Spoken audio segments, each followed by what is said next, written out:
The ডেটালেন্স পডকাস্টের আজকের এপিসোডে সবাইকে ওয়েলকাম। আজকে আমাদের সাথে গেস্ট হিসেবে আছেন এই সময়ের অন্যতম জনপ্রিয় পলিটিশিয়ান বা I should say parliamentarian Hasnat Abdullah. Hasnat ভাই, আপনাকে ওয়েলকাম আমাদের পডকাস্টে। থ্যাংক ইউ আপনার ব্যস্ত সময় থেকে একটু সময় আমাদের দেওয়ার জন্য। আপনাকে ধন্যবাদ এবং ডেল্টা লেন্স পরিবারকে ধন্যবাদ। ওকে ভাই, আমরা ডিরেক্ট কোয়েশ্চেনে চলে যাই। আপনাকে নিয়ে এখন সবচাইতে বেশি কথাবার্তা হচ্ছে আপনার সংসদ নিয়ে। তো আপনাকে আমরা দেখলাম একদিন সংসদে আপনি গেলেন, দুর্দান্ত একটা স্পিচ দিলেন, তারপরে কেন যেন হারায় গেলেন। মানে কথা বলতে কি ভয় পান আজকাল? পার্লামেন্টে আসলে এটা সত্য যে একদিন হচ্ছে আমাদেরকে সুযোগ দেওয়া হয়েছিল। মানে পার্লামেন্টের বিষয়টা হচ্ছে যে আমরা টিভিতে ওইটুকুই দেখি যেটুকু হচ্ছে স্পিকার যাকে অ্যালাউ করে, স্পিকার যার মাইকটা অন করে তাকেই হচ্ছে টিভিতে দেখা যায়। এবং ওখানে আপনি দেখবেন যে বিএনপি থেকে বিএনপির বিভিন্ন মন্ত্রীরা, বিভিন্ন মাননীয় মন্ত্রীরা প্রায় 40 মিনিট একটা বিষয়ে স্পিচ দেয়, একটা টপিকে স্পিচ দেয়। সেই জায়গায় আমাদেরকে সময় দেওয়া হয় 2 মিনিট, 1.5 মিনিট।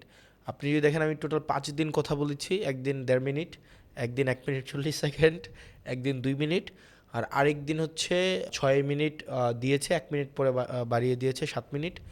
মানে এই ধরনের টাইম স্প্যান দেওয়া হয়। সেটা হচ্ছে যে বিএনপি ট্রেজারি বেঞ্চে যারা থাকে, মানে সিনিয়র মন্ত্রীরা যারা থাকে, তারা যখন ইচ্ছা তারা দাঁড়াইলে তাদের মাইক অন হয় এবং তারা কথা বলতে পারে, মানে যখন ইচ্ছা, যে কোনো টপিকে ইচ্ছা।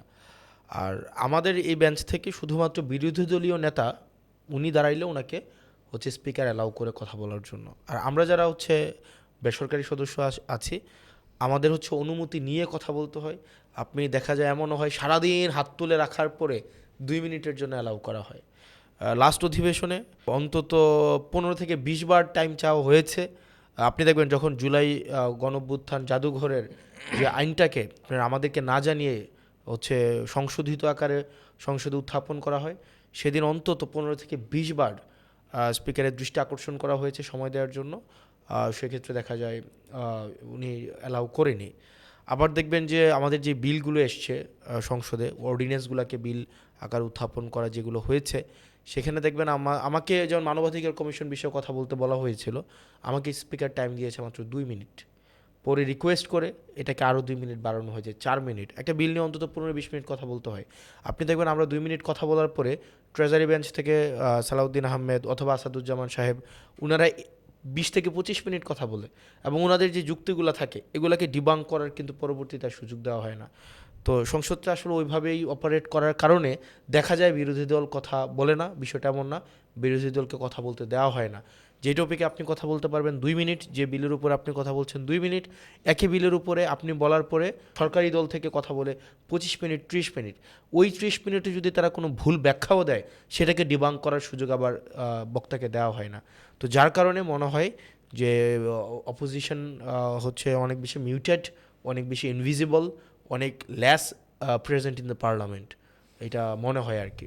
এটার কারণ আসলে কি? মানে আপনারা কি সংসদে, আপনারা যদি অল্প বয়সে আপনাকে বেয়াদবি করেন, মানে স্পিকার ওই দিন যেমন বললেন যে মানে এটা তো শাহবাগ স্কয়ার না, এটা তো সংসদ। তো মানে আমার জানার বিষয় হচ্ছে শাহবাগ থেকে বা রাজপথ থেকে সংসদের দূরত্ব আসলে কতটা? এটা হচ্ছে একটা সাইকোলজিক্যাল ডিস্ট্যান্স। এবং হচ্ছে আপনি যদি দেখেন যে সংসদে যেটা হয়, সংসদে কিছু আছে হচ্ছে রুলস অফ প্রসিজার আছে কিছু পার্লামেন্টের, এটা হচ্ছে বিধিবদ্ধ নিয়ম আইন। আর কিছু হচ্ছে রিচুয়াল। রিচুয়াল মানে হচ্ছে বছরের পর বছর ধরে যে নিয়ম চলে আসছে, যেমন বিরোধী দলের নেতা দাঁড়াইলেই তার মাইক অ্যালাউ করতে হবে বা সংসদ নেতা দাঁড়াইলেই তার মাইক অ্যালাউ করতে হবে, এই ধরনের কোনো নিয়ম নাই, কিন্তু এটা রিচুয়াল। ঠিক একইভাবে রিচুয়াল হচ্ছে যে আপনার মানে এখন পার্লামেন্টে যেহেতু আমরা নতুন, এবং এই এই পার্লামেন্টে এমনও মানুষ আছে যারা 79-এ আপনার পার্লামেন্টে ছিল। আপনার জন্ম কত সালে ভাই? আমার জন্ম হচ্ছে 98, 13ই নভেম্বর, মানে অলমোস্ট অলমোস্ট 99 সালে। তো যেটা হয়েছে যে এই পার্লামেন্টে দেখা যায়, আমার কাছে মনে হচ্ছে আর কি, এই যে রেওয়াজ, মানে রেওয়াজ হচ্ছে কি আপনি সংসদ স্পিকার অনুমতি দিলেই কথা বলতে হয়, কথা বল, আদারওয়াইজ চুপ করে থাকতে হয়, এটা রেওয়াজ। এখন এই রেওয়াজটা যখন আমরা মানি না, আমাদের কথা হচ্ছে যে না, একটা ভ্যালিড বিষয় আমাদেরকে কথা বলতে দিতে হবে, আদারওয়াইজ আমরা তো মানুষের ম্যান্ডেট নিয়ে এখানে আসছি, আমরা মানুষের প্রতি অ্যাকাউন্টেবল।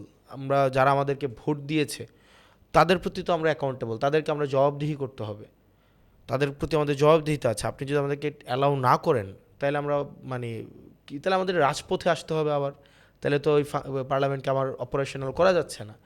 তো এই জায়গাগুলো রেসপন্সেই হচ্ছে ওই দিন বলা হয়েছে এটা মানে আপনার শাহবাগ না, এটা হচ্ছে আপনার পার্লামেন্ট, এখানে আপনি নর্মস মেনে চলতে হবে।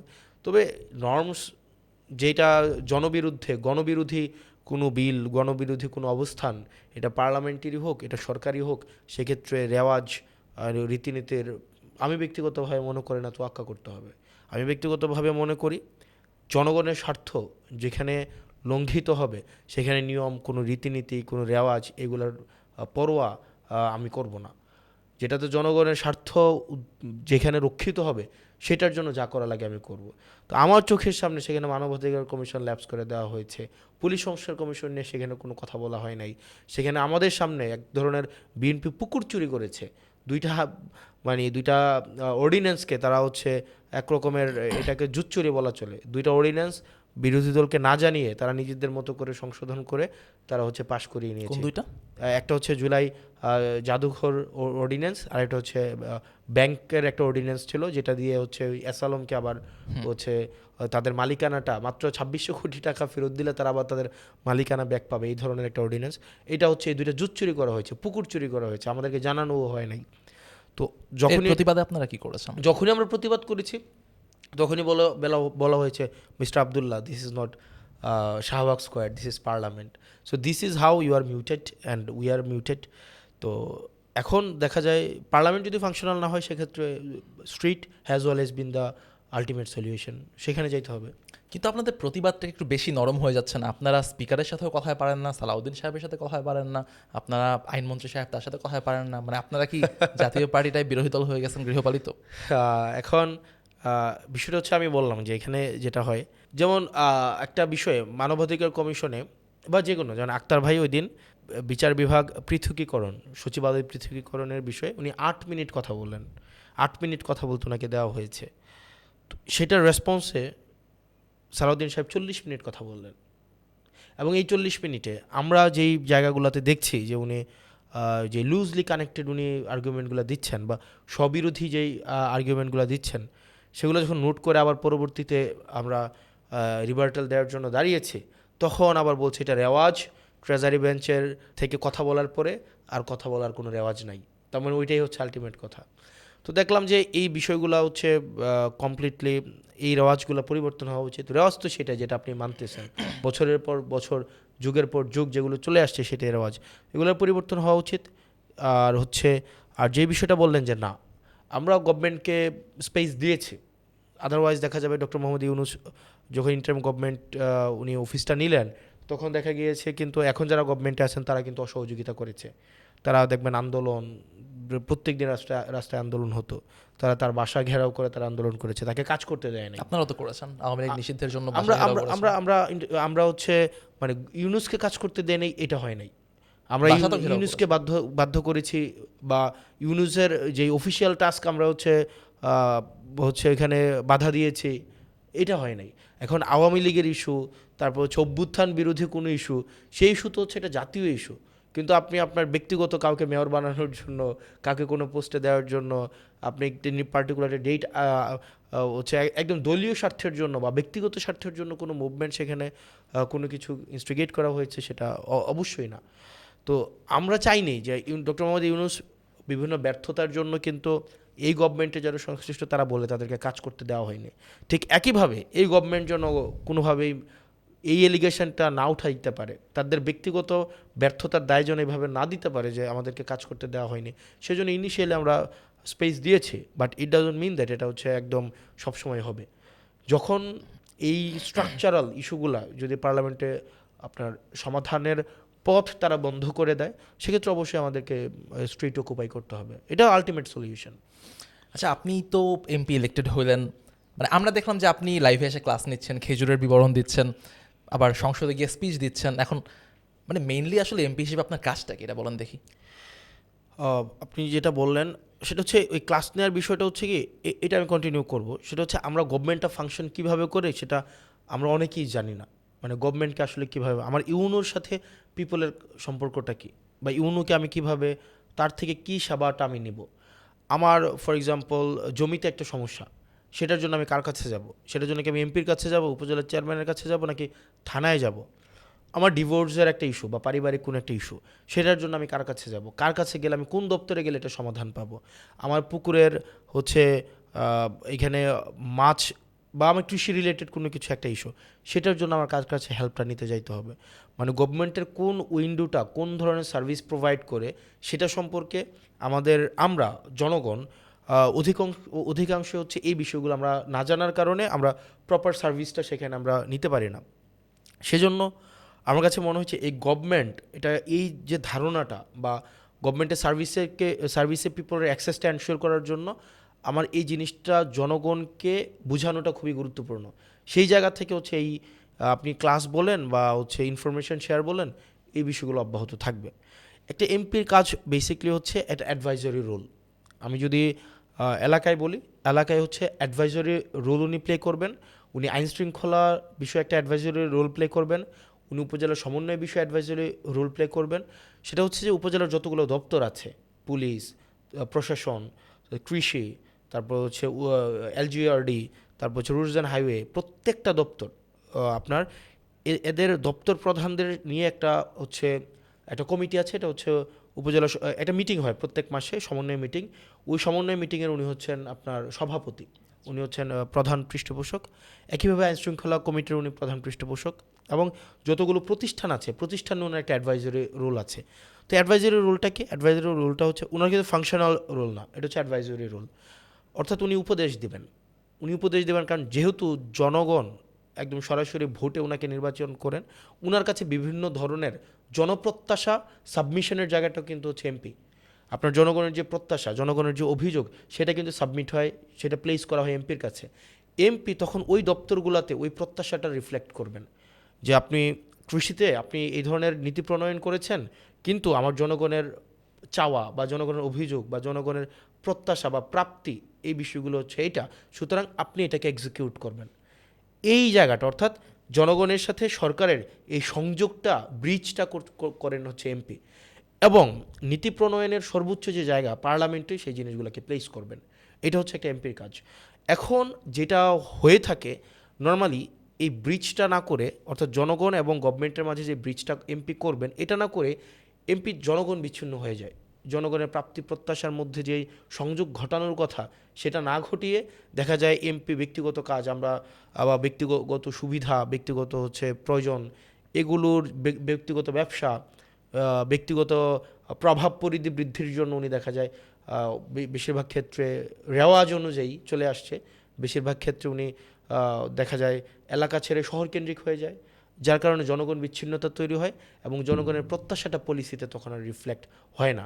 তো দিন শেষে এমপির রোলটা হচ্ছে একটা অ্যাডভাইজারি রোল, জনগণ এবং সরকারের মধ্যে একটা ব্রিজ ক্রিয়েট করা। ব্রিজ বানানো তো হলো এমপির কাজ না? আর না, ব্রিজ বানানো লাগবে, যে লাগবে জনগণের যে এটা প্রয়োজন, এটা জনগণের মধ্যে একটা প্রয়োজন তৈরি হয়েছে যে একটা নির্দিষ্ট জায়গায় একটা ব্রিজ লাগবে। এমপি এটা বানাই দিবে না, এমপি হচ্ছে সংশ্লিষ্ট যে ডিপার্টমেন্ট আছে তাকে ফাংশনাল করবে যেন ব্রিজটা বানানো হয়। আচ্ছা, অথবা 10টা ব্রিজ লাগবে এলাকাতে, কিন্তু গভর্নমেন্ট আপনাকে 10টা ব্রিজের বাজেট দিচ্ছে না, দিচ্ছে হচ্ছে 5টা ব্রিজের বাজেট। তখন এমপি সেখানে হচ্ছে একটা অ্যাডভাইজরি রোল প্লে করবে। কোন 5টা আগে প্রয়োজন? সবগুলাই প্রয়োজন, কিন্তু কোন 5টা আগে প্রয়োজন এটা হচ্ছে ওই সংশ্লিষ্ট সরকারের যারা চাকরি করেন তারা নির্ধারণ করবে না, এটা নির্ধারণ করবেন এমপি, কারণ তার কাছে জনগণ আসে। তখন উনি একটা অ্যাডভাইস করবেন, যেহেতু ওকে ফাইন 10টা প্রয়োজন, কিন্তু আমার 10টা যেহেতু বাজেট আমাকে অ্যালাউ করছে না, সুতরাং এই 5টা আগে হোক, এই কাজটা করবে। ওকে, আমরা সংসদ থেকে ইলেকশনের দিকে একটু ব্যাক করতে চাই। আপনাদের ব্যাপারে কথা বলতে গেলে সবার আগে আসলে জামাতের সাথে আপনাদের জোটের কথাটা বারবার চলে আসে। তো যখন আপনারা জোট না, আপনারা বলেছেন যে নির্বাচনী সমঝোতা বা আসন সমঝোতা হচ্ছে, কিন্তু বাস্তবে কি মানে আসন সমঝোতা আমরা দেখতে পাচ্ছি? আমরা দেখলাম যে নাহিদ ইসলাম, আপনাদের দলের আহ্বায়ক, তিনি চিফ হুইপ হয়ে গেলেন বিরোধী দলের। তো আসন সমঝোতায় যদি হয়, তিনি কীভাবে চিফ হুইপ হলেন? এটা কি মানে আসলে জোট না? মানে আপনারা কি হিপোক্রেসি করতেছেন না? নির্বাচন এবং পার্লামেন্টের এই যে কে চিফ হুইপ হবে, কে বিরোধী দলীয় নেতা হবে, এটার সাথে তো জোটের কোনো ইস্যু নেই। কিন্তু বিরোধী দলীয় চিফ হুইপ যদি নাহিদ ইসলাম হন, জামাতের সমর্থন ছাড়া তো হয় নাই। যদি এটা জোট না হয়, জামাতের সমর্থনটা কেন আসে? আপনি তো নির্বাচন পুরাটা, এই যে ধরেন নির্বাচনী জোট, পার্লামেন্ট, এটা তো এক সুতায় গাথা। মানে ধরে নির্বাচন যেদিন শেষ, মানে রেজাল্ট পেয়ে গেছি, এরপর দিন থেকে ইন্ডিভিজুয়ালি ফাংশন করবে, বিষয়টা তো এমন না। আপনাদের অ্যাক্টিভিস্টরা তো এইরকম একটা ভাইব দিয়েছিল, তারা না, জোটকে ওন এখানে- করে নাই। না, এখানে শোনেন, আমরা হচ্ছে এটা মানে সেন্ট্রিস্ট একটা পার্টি। সেখানে হচ্ছে প্রত্যেকটা ব্যক্তি তার নিজস্ব মতামত দিবে, আবার পার্টির হচ্ছে পলিসি নিয়ে মানে প্রসিড করবে। এটা খুব স্বাভাবিক একটা বিষয়। এখন পার্টি মেম্বার এবং বা পার্টির অ্যাক্টিভিস্ট বা পার্টিকে যারা সমর্থন করে বা বিরোধিতা করে তারা তাদের কাজটা করবে, এটা খুব সিম্পল একটা বিষয়। পার্লামেন্টের যেই অ্যাক্টিভিটিগুলো থাকে, অ্যাক্টিভিটিগুলো আমরা আমাদের মধ্যে আলোচনার ভিত্তিতে সেগুলো আমরা হচ্ছে করছি। কেউ হুইপ হবে, কেউ বিরোধী দলীয় নেতা হবে, কেউ বিভিন্ন স্ট্যান্ডিং কমিটির মেম্বার হবে, বিভিন্ন এখানে হাউস কমিটির মেম্বার আমি হয়েছি, কেউ হচ্ছে এখানে অর্ডিন্যান্স কমিটির মেম্বার হয়েছে, কেউ বিশেষ অধিকার বিষয়ক কমিটির মেম্বার হয়েছে। এখানে তো একটা টিম আকারে কাজ করতে হবে। তাহলে পার্লামেন্টে আপনারা এবং জামাত আসলে একই টিমে আছেন এখন, তাই তো? তো এটা তো খুব স্বাভাবিক না? এখন আপনার সরকারের মধ্যে হচ্ছে অনেকগুলো পার্টি আছে না? আপনার বিএনপি সরকার গঠন করেছে, কিন্তু ওইটাও তো একটা জোট আকারে। ওখানে কি অনেকগুলো পার্টি আছে না? সেখানে তো বেশ অনেকগুলো পার্টি, যে জোনায়েদ সাকিব ভাই আছেন ওখানে, এখানে হচ্ছে ভিপি নূর ভাই আছেন, অবশ্যই এখন প্রতিমন্ত্রী নূর ভাই আছেন, তারপরে হচ্ছে ওখানে পার্থ ভাই আছেন। তারা তো বিভিন্ন পার্টি থেকে সেখানে আসছে, কিন্তু একটা টিম আকারে তো কাজ করছেন এখানে। ওকে, রিসেন্টলি যেটা হলো আর কি, মুক্তিযোদ্ধার সংজ্ঞা সংক্রান্ত যে অধ্যাদেশটা, সেখানে ইন্টারিম গভর্নমেন্টের আমলে বলা ছিল যে জামাতে ইসলামী, নেজামে ইসলাম এবং তাদের সহযোগীরা, তাদের বিরুদ্ধে মুক্তিযুদ্ধ হয়েছে। এবং আমরা দেখলাম যে জামাত অবভিয়াসলি এটার বিরুদ্ধে ভোট দিল, আপনারা এটার পক্ষে ভোট দিলেন। আপনারা যদি এক টিম হন, এই কনফ্লিক্টটা কেন? মানে আপনারা কি এমন যে জামাতের নুন খাচ্ছেন আর গুণ গাচ্ছেন বিএনপির? এই বিষয়টা হচ্ছে যে আপনার কিছু বিষয় মীমাংসিত বিষয়, এই বিষয়গুলোতে তো এখানে যদি আপনি অর্ডিন্যান্সটা দেখেন, সেখানে বলা হচ্ছে তৎকালীন জামাতে ইসলাম। তো তৎকালীন জামাতে ইসলামের যে হিস্টোরিক যে রুল, সেই রুল তো সেখানে বাংলাদেশ আপনি একই সাথে অ্যাকনোলেজ করবেন, বাংলাদেশে আপনি পলিটিক্স করবেন, একই সাথে সাথে আবার তৎকালীন জামাতের রুলের প্রতি আপনি ক্রিটিক্যাল হবেন না, দুইটা তো সম্ভব না। তো সেই জায়গা থেকে আর অর্ডিন্যান্স, যে কোনো অর্ডিন্যান্সের ভোট দেওয়ার বিষয়, সেটা হচ্ছে একটা আপনার এই অর্ডিন্যান্সে আমরা দলগত আকারে, এনসিপি দলগত আকারে এই অর্ডিন্যান্সের পক্ষে আমরা ভোট দিয়েছি। সেই জায়গায় জামাতের পক্ষ থেকে আপত্তি ছিল, তারা সেটা জানিয়েছেন। তো যেটা আমাদের পার্টি আকারে আমরা যেটাকে ধারণ করি, আমরা পার্টি আকারে যেই জিনিসটাকে নিয়ে আমরা এগিয়ে যেতে চাই, সেটা আমরা সংসদে, সেটা রাজপথে, সেটা পলিটিক্যাল স্ফেয়ারে, পার্সোনাল স্ফেয়ারে, সেই জিনিসটা তো আমরা সবসময় অ্যাকনোলেজ করবোই অবশ্যই। ইলেকশনের কথা যেহেতু আসলো, কমন কোয়েশ্চেন, ইলেকশন ইঞ্জিনিয়ারিং হয়েছে বলে মনে হয়? ইলেকশন ইঞ্জিনিয়ারিং মনে তো হয়। আচ্ছা, আপনি তো এমপি হয়েছেন, আপনার আসলে হয়নি? আপনার তো আমি দেখলাম যে প্রধান প্রতিদ্বন্দ্বীকেও বাদ দিয়ে দেওয়া হলো। আমার প্রধান প্রতিদ্বন্দ্বী কে ছিল? বিএনপির একজন ছিলেন, মঞ্জুরুল হাসান মুন্সি সাহেব। আপনি এসএসসি পরীক্ষা দিয়েছেন নিশ্চয়ই, পরীক্ষা দিয়েছেন তো নাকি? তো পরীক্ষার মধ্যে ধরেন আপনি টেস্টে 10 বিষয়ে ফেল করেছেন, আপনি উপস্থিত হন নাই, আপনার যে ন্যূনতম যেই একটা যোগ্যতা লাগে আপনার পরীক্ষায় অংশগ্রহণ করার জন্য, সেটা যদি না থাকে, তখন আপনি যে পরীক্ষা অংশগ্রহণ না করতে পারেন আপনার নিজের সীমাবদ্ধতার কারণে, এর মানে কি এটা যে আপনি পরীক্ষায় হচ্ছে আপনাকে বাদ দিয়ে দেওয়া হয়েছে? বিষয়টা এমন। আমার এখানে আমাকে সর্বদলীয় হচ্ছে, আমি এনসিপি একা এবং সবার সাথে আমার নির্বাচন করতে হয়েছে। বিএনপির সাথে আওয়ামী লীগ যুক্ত হয়েছে। আপনি নির্বাচন আগে বিএনপি, আওয়ামী লীগ এবং আওয়ামী লীগের যিনি প্রধান ছিলেন এবং একসময় প্রাইম মিনিস্টার ছিলেন, উনিও হচ্ছে আমার নির্বাচনের জন্য আমাকে ফেল করানো হয় এবং সেখানে বিএনপির সাথে উনি এক ধরনের সমন্বয় করেছেন। এবং এটা তো ব্রড ডে লাইট, এটা হচ্ছে মানে এটা স্পষ্ট। এবং অনেক ইভেন আমার এলাকার যিনি, যাকে বলেছেন আপনি বাদ দিয়েছেন, ওই ভদ্রলোক তো বলেছেন যে যদি নির্দিষ্ট একটা মার্কায় ভোট না দেওয়া হয় বাড়িঘর জ্বালিয়ে দেওয়া হবে। এবং হচ্ছে উনি আওয়ামী লীগের সাথে সরাসরি হচ্ছে সমন্বয় করেছেন। তো সেক্ষেত্রে বাদ দিয়ে দেওয়া হয়েছে বিষয়টা এমন না। বিষয়টা হচ্ছে যে উনি নির্বাচনী ঋণ খেলাপিদেরকে অংশগ্রহণ করা হয়েছে ও সুযোগ দেওয়া হয়েছে। সেখানে আপনার নির্বাচন কমিশনের নিয়ম আছে যে ঋণ খেলাপি হলে আপনি নির্বাচনে অংশগ্রহণ করতে পারবেন না। সেই বৈতরণী অবতীর্ণ না হওয়ার কারণে উনি অংশগ্রহণ করতে পারেনি, সিম্পল। আর ওভারঅল যে নির্বাচনী ইঞ্জিনিয়ারিং বিষয়টা আমাদের কাছে আসলে কি, এটা তো ইমেজের বিষয়, আপনার পলিটিক্স তো পারসেপশনের বিষয়। অনেকগুলো ছবি একসাথে যুক্ত করলে মনে হয় যে ফলাফলকে ম্যানিপুলেট করা হয়েছে, ইভেন্টকে না, ফলাফলটাকে ম্যানিপুলেট করা হয়েছে।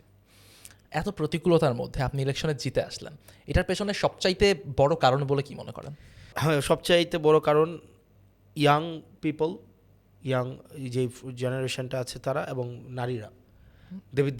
আমি দেবিদ্বারের যারা মানে প্রত্যেকটা মা, বোন, তারপর হচ্ছে ইয়াং ফোর্স, ওনারা যেভাবে আমাকে ভোট দিয়েছে সকল রাজনৈতিক বাইনারির ঊর্ধ্বে উঠে, এটা আনবিলিভেবল। আমি দেবিদ্বারে আমি পলিটিক্যাল ভোট পাই নাই, মানে পলিটিক্যাল যে ভোটটা থাকে, আমার 4,13,000 ভোটারদের মধ্যে আমার হচ্ছে আমি ভোট পেয়েছি 1,72,000। তো 1,72,000 যেই ভোট পেয়েছি, সেখানের পুরো অংশটাই এক ধরনের যারা বেশিরভাগই রাজনীতি পছন্দ করে না, বেশিরভাগই এমন হয়েছে কোনো রাজনৈতিক দল করে নাই, বেশিরভাগই এমন হয়েছে তারা কোনো দিনও হচ্ছে রাজনীতির সাথে সম্পৃক্ত হবে না, কিন্তু তারা এই জুলাইকে স্মরণ করে বা পরবর্তী রাজনৈতিক যেই কর্মকাণ্ডকে, আমার রাজনৈতিক কর্মকাণ্ডকে স্মরণ করে তারা আমাকে ভোট দিয়েছে। বিএনপি ফ্যামিলির অনেকে আমাকে ভোট দিয়েছে, জামাত ফ্যামিলি ভোট দিয়েছে, তারপর হচ্ছে আওয়ামী লীগ ফ্যামিলির অনেকে আমাকে ভোট দিয়েছে অ্যাজ এ ব্যক্তি আকারে। তো এটা বেশিরভাগ দিয়েছে নারী এবং হচ্ছে ইয়াং প্রজন্ম। কিন্তু যারা পলিটিক্যালি সোল্ড তারা আমাকে ভোট দেয় নাই, কারণ তারা মনে করছে আমি যদি নির্বাচিত হই তাদের যে ধান্দাপাতি আছে এগুলো বন্ধ করে দিব। আর ইয়াং এবং নারীরা মনে করেছে আমি যদি নির্বাচিত হই তাহলে প্রগ্রেস হবে, এবং যেই রাজনৈতিক যেই আপনার নেতিবাচক যে দিকগুলো আছে সেগুলোর সাথে আমি কখনোই কম্প্রোমাইজ করব না। তো এই কারণে আমাকে নারীরা এবং ইয়াং মানুষ ভোট দিয়েছে। আপনার পার্টির শাপলাকল নিয়ে তো 30 জন ইলেকশনে দাঁড়ালেন, জিতলেন 6 জন। তো এই যে নারীরা অ্যাপলিটিক্যাল ভোটগুলো আপনি পেলেন, ডেফিনেটলি আপনি you did something right. So আপনার দ্বারা বাকিরা আসলে কী ভুল করলো, তারা কেন ভোট পাইল না? তারা ভোট পাইছে, তো তারা ভোট পাইছে। এখানে আমাদের হচ্ছে টোটাল আমরা 2% মতো ভোট পাইছে, আমি যদি ভুল না করে থাকি। এনসিপি তো 2 থেকে 3% এর মতো, 2% মতো ভোট পাইছে। আমরা 30টা আসনে নির্বাচন করেছি, প্রত্যেকটাই আমাদের হচ্ছে যারা নির্বাচিত হয় নাই তারাও কিন্তু হয় সেকেন্ড হয়েছে বা থার্ড হয়েছে। তো প্রথমবার নির্বাচনের মধ্যে এটা অবশ্যই এটা গুড রেজাল্ট। আচ্ছা, যদি আপনারা জামাতের সাথে জোটে না যেতেন, জামাত কয়টা আসন পেত বলে মনে হয়? জামাত তো নির্বাচন আগে সরকার গঠনের একটা মানে পর্যায়ে ছিল, বা আমাদের জোট, মানে আমাদের জোট 11 দলীয় জোট সরকার গঠনের আমরা প্রত্যাশা করেছিলাম নিশ্চয়ই। তো সেক্ষেত্রে আমরা না গেলে কয়টা আসন পাইতো ওভাবে স্পেসিফিকভাবে তো বলা ডিফিকাল্ট। তবে এটা একটা সাপ্লিমেন্টারি একটা রোল ছিল, জামাতের সাথে জোট করার কারণে একটা বড় অংশের ভোট জামাত পেয়েছে, একই সাথে সাথে জামাতও আমাদেরকে কমপ্লিমেন্ট করেছে। তো এটা একটা রিসিপ্রোক্যাল একটা এখানে একটা সহযোগিতা ছিল। আচ্ছা, ইন্টারিম গভর্নমেন্টকে তো বলা হতো যে আপনাদের গভর্নমেন্ট, এনসিপির গভর্নমেন্ট, এনসিপিকে বলা হতো কিংস পার্টি। তো আপনি কি তখন বেশি ক্ষমতাবান ছিলেন, নাকি এখন এমপি হওয়ার পরে ক্ষমতা বেড়েছে? আসলে ক্ষমতা কোন সময় ছিল না, জবাবদিহিতা ছিল। মানে ক্ষমতা তো এটা একটা খুবই মানে পারসেপশনের বিষয়।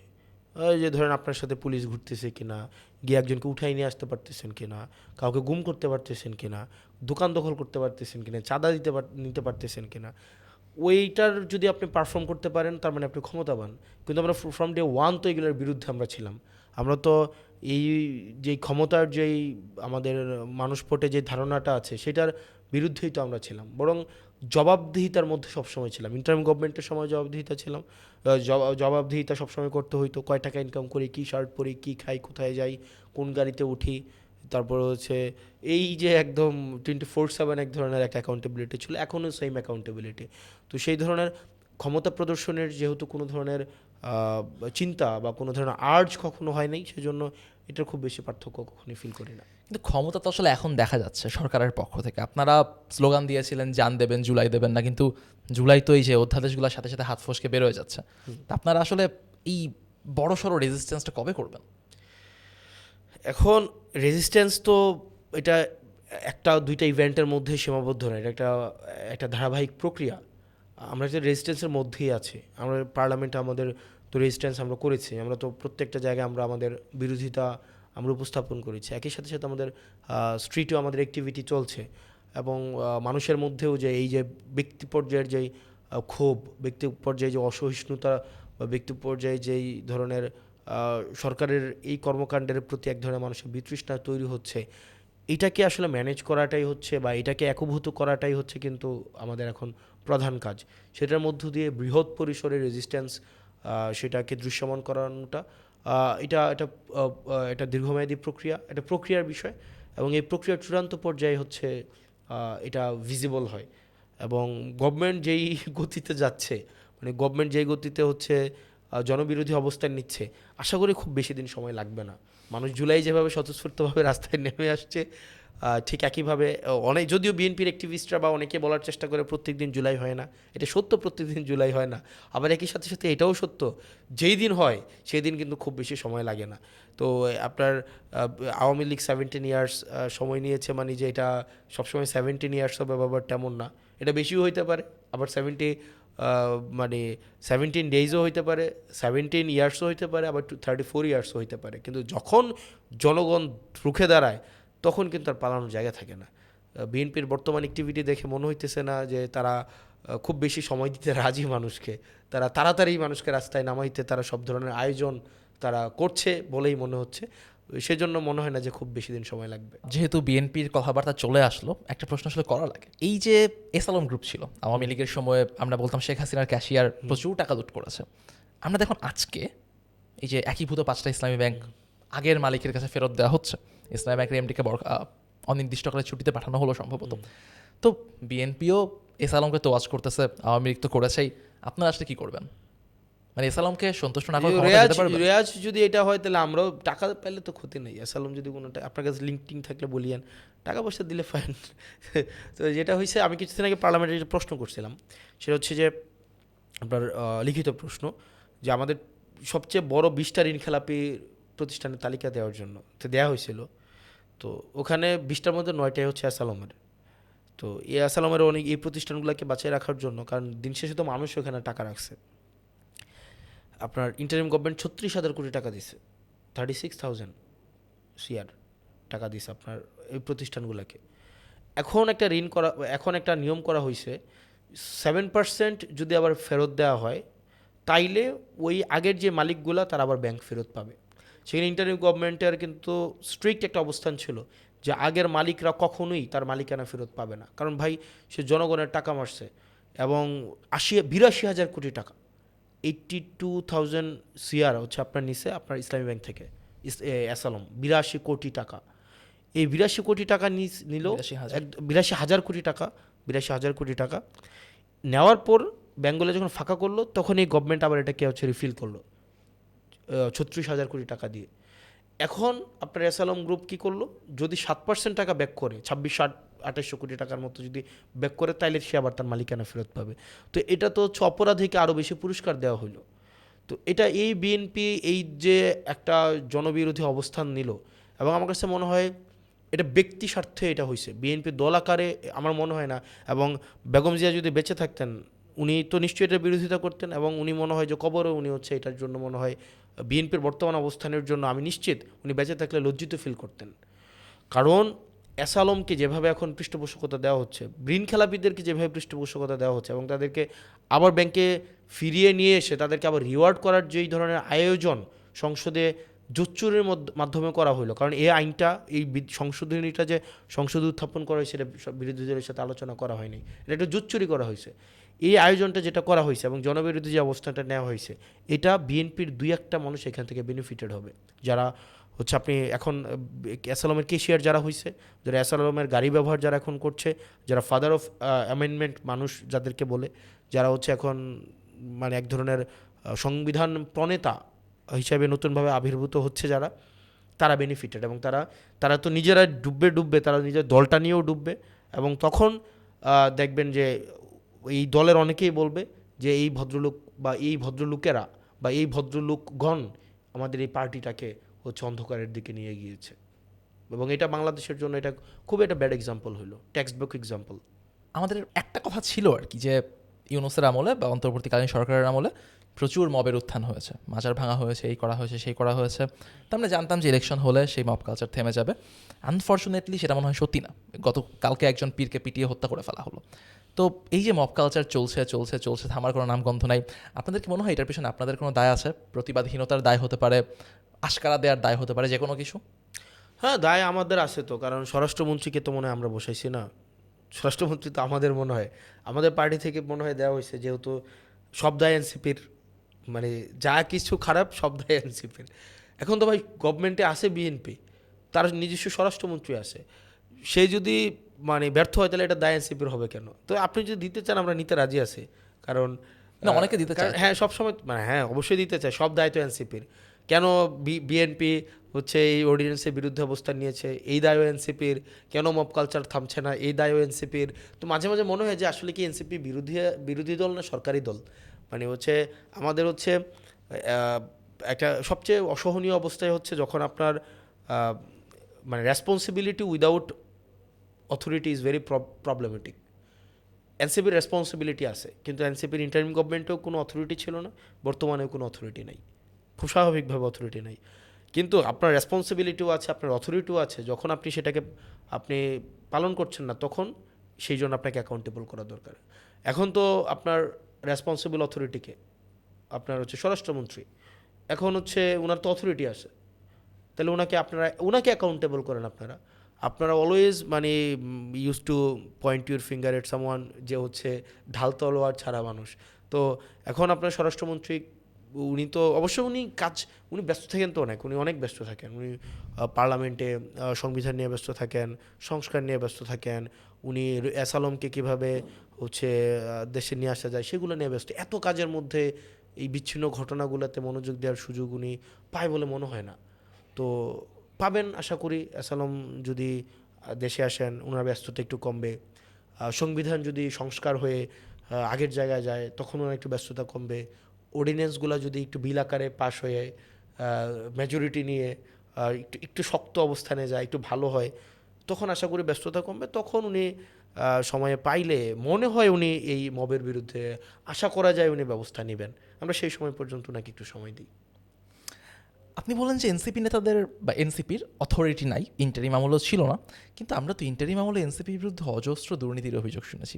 এক নেতার বিরুদ্ধে 500 কোটি, কারো বিরুদ্ধে 10,000 কোটি, কারো বিরুদ্ধে 1,20,000 কোটি। তো আপনার বিরুদ্ধে দুর্নীতির অভিযোগ নাই কেন? আপনি করেন নাই? এখন তো হচ্ছে একটা গভর্নমেন্ট আছে, নির্বাচিত গভর্নমেন্ট, ওনাদের তো এই দুর্নীতি খুঁজে বের করে অনেকগুলো এজেন্সি আছে, ওনাদেরকে খুঁজে বের করতে বলেন। এখন মানে এখন তো আর আসলে ওইটা না যে আমরা যেটা সরকারে থাকলে হয়, যে মানে সরকারি দলের কারো হচ্ছে কোনো অপরাধ খুঁজে পাওয়া যায় না, তো আমরা তখন বিরোধী দল। এখন তো সরকার ইন্ডিপেন্ডেন্ট যে কোনো ধরনের ইনভেস্টিগেশন চালাইতে পারে, ওনাদেরকে চালাইতে বলেন, খুঁজে বের করতে বলেন। এবং যেই এলিগেশনসগুলো দেওয়া হয়েছে, আসলে বিষয়টা কি, এটা হচ্ছে একটা পাওয়ার স্ট্রাগল। আমরা এই অভ্যুত্থানের মধ্যে দিয়ে যারা উঠে আসছে তাদেরকে মিলিটারি, মিডিয়া এবং হচ্ছে ব্যুরোক্রেসি তাদেরকে অ্যাকনোলজি করতে পারে নাই। মানে ব্যাপারটা হচ্ছে কি, মিডিয়ার যে ধরন, মিডিয়ার যে নেচার, যেমন আমি টক শোতে যাই না, আমি কোনো প্রতিষ্ঠিত মিডিয়া টক শোতে যাই না, কারণ এজেন্ডা বেসড। আমি যাই না কেন? কারণ এই মিডিয়াগুলোর পিছনে অনেক বড় একটা ব্যবসায়ী গ্রুপ থাকে। আপনি প্রত্যেকটা মিডিয়ার পিছনে কিন্তু একটা ব্যবসায়ী গ্রুপ। ইন্ডিপেন্ডেন্ট মিডিয়া বাংলাদেশে নাই। তো এই মিডিয়া আমাদেরকে যে এইভাবে অপরাধী হিসাবে সবসময় ফ্রেমিং করছে, এটা কিন্তু মিডিয়ার পিছনের যে ব্যবসায়ীটা সে অপরাধী হিসাবে আমাদেরকে ফ্রেমিং করছে। কেন করছে? কারণ সে মনে করছে আমরা যদি আসি, আমরা যদি প্রতিষ্ঠিত হই লিডার হিসেবে, তাইলে ওই ব্যবসায়ী গ্রুপের প্রবলেম আছে। কারণ অ্যাসালমকে যেভাবে বিএনপি দেখেন এখন কম্প্রোমাইজ করছে, আমরা সেই কম্প্রোমাইজটা করতাম না। বা হচ্ছে ধরেন বসুন্ধরা গ্রুপ, আমরা কিন্তু এই কম্প্রোমাইজটা করতাম না। তো যার কারণে এই যে সিরিজ অফ এই যে প্রপাগান্ডা, এই জিনিসগুলো তারা হচ্ছে ট্রায়াল, এই জিনিসগুলো তারা চালিয়েছে যেন আমাদেরকে মানুষের সামনে অপরাধী হিসাবে সাব্যস্ত করা যায়, দুর্নীতিবাজ হিসাবে সাব্যস্ত করা যায়, আমাদের লিডারশিপটা যেন এখানে প্রশ্নবিদ্ধ হয়। এবং তারা সবসময় চেয়েছে পাওয়ার, তারা সবসময় চেয়েছে ক্ষমতা একটা নির্দিষ্ট গ্রুপের কাছে থাকুক, যাদেরকে তারা কন্ট্রোল করতে পারবে। তারা যখন দেখলো যে আমাদেরকে কন্ট্রোল করা ডিফিকাল্ট, আমরা দিন শেষে মানুষের কাছে ফিরে যাব, মানুষের যেখানে হচ্ছে, জনগণের যেখানে হচ্ছে স্বার্থ রক্ষা হবে, আমরা সেটার পক্ষে অবস্থান নেব, তখন তারা আমাদেরকে হচ্ছে বিভিন্নভাবে জনবিচ্ছিন্ন করার প্রচেষ্টা নিয়েছে। এই জনবিচ্ছিন্ন করার প্রচেষ্টা হিসাবে তারা আমাদেরকে দুর্নীতিগ্রস্ত হিসাবে উপস্থাপন করার সবসময় চেষ্টাটা তারা করে গিয়েছে, কিন্তু দিন শেষে কোনো প্রমাণ নেই। এখন আপনি আমাকে বলতে পারেন ইন্টারিম গভর্নমেন্টে যদি এই কথা বলতে পারতাম, তখন বলতে পারতেন সরকার তো আপনাদের, এই কারণে প্রমাণ দিবে কীভাবে? আরে ভাই, এখন তো গভর্নমেন্ট ফর্ম করছে 2 মাস হয়ে গেছে, তো এখন আপনি এসবি, ডিবি, ডিজিএফআই, এনএসআই, আপনার তো সব পুরো গভর্নমেন্ট আপনার, আপনি করেন, ইনভেস্টিগেট করেন। 1 টাকা অনেক বড় টাকা, 1 পয়সার যদি প্রমাণ দিতে পারেন তাইলে ফাইন, মানুষ যে ব্যবস্থা নেবে, আইনগতভাবে যে ব্যবস্থা আছে সেই ব্যবস্থা আমরা মাথা পেতে নেব। কিন্তু আপনি তো দিতে পারেন নাই, 18 মাস হইল আপনি 1 পয়সার দুর্নীতির অভিযোগ দিতে পারেন নাই, শুধুমাত্র এক ধরনের এলিগেশন দিয়ে যাচ্ছেন। এলিগেশন তো আলটিমেটলি এটা কনসেন্ট ম্যানুফ্যাকচার করে, কিন্তু এটা তো লিগ্যাল কোনো ভিত্তি নাই। এই যে বিএনপি ক্ষমতায় বসলো 2 মাস হয়েছে, একটা উপনির্বাচন হলো 2টা, এবং দুইটা উপনির্বাচনে ব্যাপক কারচুপির অভিযোগ উঠেছে। আপনাদের জোট সঙ্গী বা সমঝোতা সঙ্গী যদি বলি জামাতে ইসলামী, তাদের প্রার্থী নির্বাচন বর্জন করলেন। এখন বিএনপির একটা হিস্ট্রি আছে আসলে, 96-এর কথাই যদি বলি বা 2006-এর কথাই যদি বলি, তাদেরকে আসলে অত স্মুথলি ক্ষমতা থেকে সরানো যায় না। সেটা বিরোধী দলের আন্দোলনের কারণে হতে পারে, তাদের নিজেদের ক্ষমতা লিপসার কারণে হতে পারে। কি মনে হয় নেক্সট ইলেকশন কি বিএনপি ফেয়ার করতে দিবে? নেক্সট ইলেকশন, এই নির্বাচন আসলে কি, এই নির্বাচন ফেয়ার করার জন্য ধরেন অনেকগুলা বিষয় আছে। আপনার আইনশৃঙ্খলা বাহিনীর একটা ভূমিকা এখানে খুব গুরুত্বপূর্ণ। তো আমি তো বললাম, আইনশৃঙ্খলা নিয়ে যিনি কাজ করেন উনি অনেক ব্যস্ত থাকেন। যেদিন নির্বাচন হয়েছে এই দিনে তো উনি সংবিধান সংস্কার নিয়ে উনি ব্যস্ত।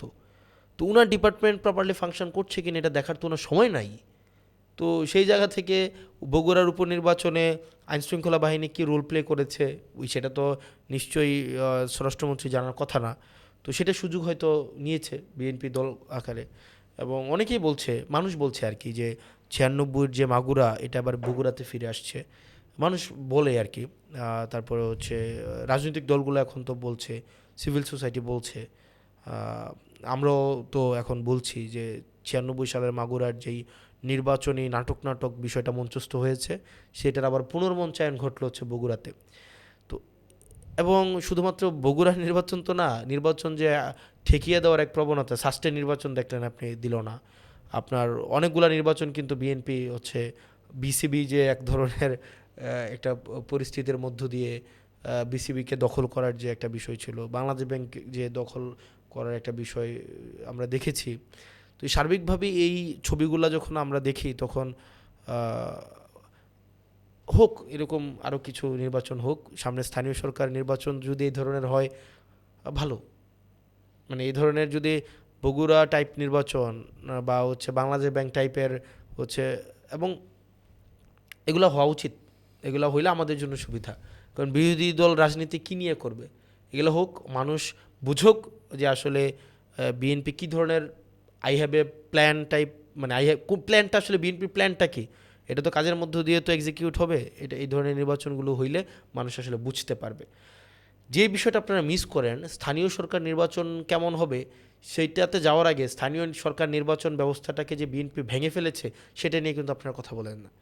আবার কিন্তু একটা অর্ডিন্যান্স পাশ করেছে আপনার বিএনপি, সেটা হচ্ছে স্থানীয় সরকারে যারা নির্বাচিত হবে এই নির্বাচনে সরকার, আব্দুল হান্নান মাসুদ এটাকে ক্রিটিক করেছে, দেখেছেন নিশ্চয়ই। বিএনপি আবার একটা বিল পাশ করিয়েছে সংসদে, সেটা হচ্ছে স্থানীয় সরকারে যিনি নির্বাচিত হবেন, গভর্নমেন্ট যদি চায় তাকে যে কোনো সময় তাকে বাতিল করে দিতে পারে।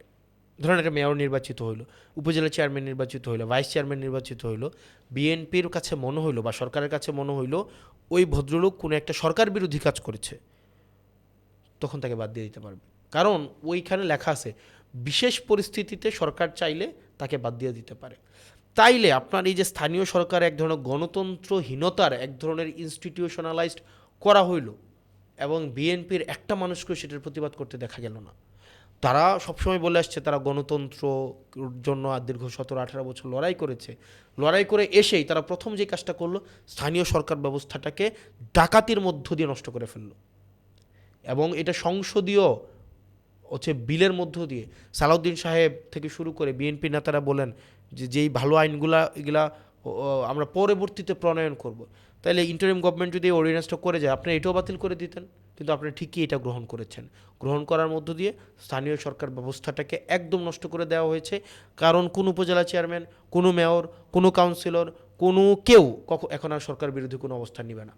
সরকারের বিরুদ্ধে কিছু করলেই দেখা যাবে সরকার বিশেষ পরিস্থিতির একটা একটা অজুহাত দিয়ে তাকে ওখান থেকে সরিয়ে দিবে। জনগণ যাকে নির্বাচিত করছে সরকার তাকে সরিয়ে দিচ্ছে, তাহলে জনগণের ম্যান্ডেটকে তো আপনি তোয়াক্কাই করলেন না। এবং এটা তো আবার মিনিস্ট্রি ফরমেশনের মধ্যে দিয়ে তো আপনি এটা দেখা যায়, যাকে জনগণ নির্বাচনে ভোট দেয় নাই তাকে এমপি হিসাবে ভোট দেয় নাই, কিন্তু তাকে আপনি মন্ত্রী বানাইয়া এমপির উপরে বসাই দিলেন। আপনার যেমন হয়েছে না, যেমন আমাদের এই যে স্পোর্টস স্টেট মিনিস্টার, ওনাকে জনগণ প্রত্যাখ্যান করছে ভোটের মাধ্যমে, ওনাকে ভোট দেয় নাই, তার মানে কি জনগণ ওনাকে পছন্দ করে নাই, কিন্তু আপনি তাকে আবার মিনিস্টার বানাইয়া ওই এমপির উপরে আপনি তাকে বসাই দিয়েছেন। তো বিএনপির আসলে অ্যাক্টিভিটিগুলা, যেমন বিএনপির প্রাইম মিনিস্টারকে আমরা দেখি তার সোশ্যাল মিডিয়া যে পিআর স্টান্ট করে, খুবই অ্যাকোমোডেটিভ, খুবই হচ্ছে এক ধরনের সুবার, খুবই ভালো। একটা পজিটিভ বার্তা দেয়, কিন্তু অ্যাক্টিভিটিগুলো যদি আপনি দেখেন, বাংলাদেশ ব্যাংক দখল, বিসিবি দখল, স্থানীয় সরকার হচ্ছে ব্যবস্থাকে ধ্বংস করে দেওয়া, পিএমকে নিয়ে কেউ সমালোচনা করলে বাসা থেকে উঠিয়ে নিয়ে আসা, মামলা দেওয়া, আপনার হচ্ছে স্থানীয় সরকার ব্যবস্থাকে ভেঙে দেওয়া, মানবাধিকার কমিশন বাতিল করে দেওয়া, গুম কমিশন বাতিল করে দেওয়া, পুলিশ সংস্কার কমিশন, একটা আরেকটা বিষয় যে পুলিশ সংস্কার কমিশন, এটা নিয়ে কিন্তু কথাও বলে না, এটা নিয়ে আমি বলবো আপনাকে একটু পরে। এই জিনিসগুলোকে আপনি বাতিল করে দেওয়া, এই অ্যাক্টিভিটিগুলোকে যদি আপনি একসাথে করেন, বিএনপির যে ছবিটা আপনার সামনে দাঁড়ায় সেটা তো খুব বেশি ইতিবাচক কিছু না। তো আসলে কোনটা বিএনপি, বা মানে আসলে এই জিনিসগুলো আসলে অনেক বেশি উত্তরের থেকে প্রশ্নের জন্ম দেয়। আচ্ছা হাসনাত আবদুল্লাহ, আপনি তো অনেক সুন্দর করে কথা বলেন, সংসদে বলেন, সংসদের বাইরে বলেন। আপনি আমাদের প্রধানমন্ত্রী, তাকে দিয়ে কথা বলাতে পারেন না? মানে তিনি তো সাধারণত চুপচাপ থাকেন, কথাবার্তা বলেন না, ব্যাপারটা কি? উনি কি ইন্ট্রোভার্ট? এখন সেটা তো আমি উনি কেন কথা বললেন না সেটা আমি তো জানি না। উনি মনে করেন যে ডিরেক্টর তো আর অ্যাক্টিং করে না, উনি তো ডিরেক্টর, উনার পিছনে অ্যাক্টর আছে 216 জন। তো এত অ্যাক্টর উনি ডিরেক্ট করেন হয়তো। তো তাহলে এটা হইতে পারে, লিড অ্যাক্টর আসলে কে? এটা হইতে পারে যে কোচ তো আর কখনো খেলে না নিজে, উনি তো ডিরেকশন দিচ্ছে, হইতে পারে, হইতে পারে উনি বলবেন হয়তো পরবর্তীতে হইতে পারে। এই যে গুম অধ্যাদেশ যে বাতিল করা হলো, মানে এই প্রশ্নটা আপনাকে করার কারণ হচ্ছে জুলাইতে আসলে আপনাকে তুলে নেওয়া হয়েছিল এবং ওই যে ভাতের হোটেলে বসে বেশ যত্নাত্তি করে ভাত খাওয়ানো হয়েছিল, আমরা যা দেখলাম। ভাতের হোটেল না, আমাদের 18 তারিখে তো উঠে নিয়ে গেছিল। হ্যাঁ বেশ। তো এই যে উঠায় নিল আপনাদের, আপনারাও তো আসলে এই গুমের ভিকটিম। তো গুম অধ্যাদেশ বাতিল নিয়ে আসলে আপনাদের এখন করণীয়টা কি? মানে আপনারা কি আবার গুম হবেন? এখন সবচেয়ে বড় প্রশ্নটা, আমরা গুম হই কি, বিষয়টা এমন না বিএনপি আসলে আবার গুম করতে চায় কিনা। এটা বোঝার আগে বিএনপি আসলে কি করছে এটা গুরুত্বপূর্ণ। ইন্টারিম গভর্নমেন্ট কী করছে, দুইটা পার্থক্যটা আমি বলি। ইন্টারিম গভর্নমেন্ট যে অর্ডিন্যান্সটা পাশ করছিল, অর্ডিন্যান্সের মধ্যে ছিল যে মানবাধিকার কমিশন, গুম কমিশন, মানবাধিকার কমিশন এবং হচ্ছে আপনার জুলাই ইন্ডিমনিটি যে আমাদের দেওয়া হয়েছে জুলাই যোদ্ধাদের, এই তিনটা সম্পর্কিত। আমরা একটাকে আলাদা আলাদাভাবে হচ্ছে আপনার মানে দেখার কোনো সুযোগ নেই। গুম কমিশনের সাথে মানবাধিকার কমিশন সম্পর্কিত। যেন গুম কমিশন যদি অ্যাজ ইট ইজ পাশও হইতো, কিন্তু মানবাধিকার কমিশন যদি আপনি বাতিল করে দেন তাহলে গুম কমিশনটা অর্নামেন্টাল হয়ে যায়। ঠিক একইভাবে মানবাধিকার কমিশনটাকে বাতিল করে দিয়ে যদি আপনি জুলাই যোদ্ধাদের যে ইন্ডেমনিটি দেওয়া হয় সেটাকে রেখে দিতেন, এটা আলটিমেটলি ফাংশনাল হয় না। মূলত হচ্ছে মানবাধিকার কমিশন। মানবাধিকার কমিশনে ইন্টারিম গভর্নমেন্ট যে অর্ডিন্যান্সটা দিয়েছিল সেখানে বলা হয়েছে আপনার মানবাধিকার কমিশন ইনভেস্টিগেট করার ক্ষেত্রে যদি কোনো বাহিনীর বিরুদ্ধে ইনভেস্টিগেট করে তখন সরকারের পূর্বানুমতি লাগবে না। অর্থাৎ সরকার যদি, মানবাধিকার কমিশন যদি মনে করে এই বাহিনী গুমের সাথে জড়িত, সে চাইলে তাদের বিরুদ্ধে ইনভেস্টিগেট করতে পারবে।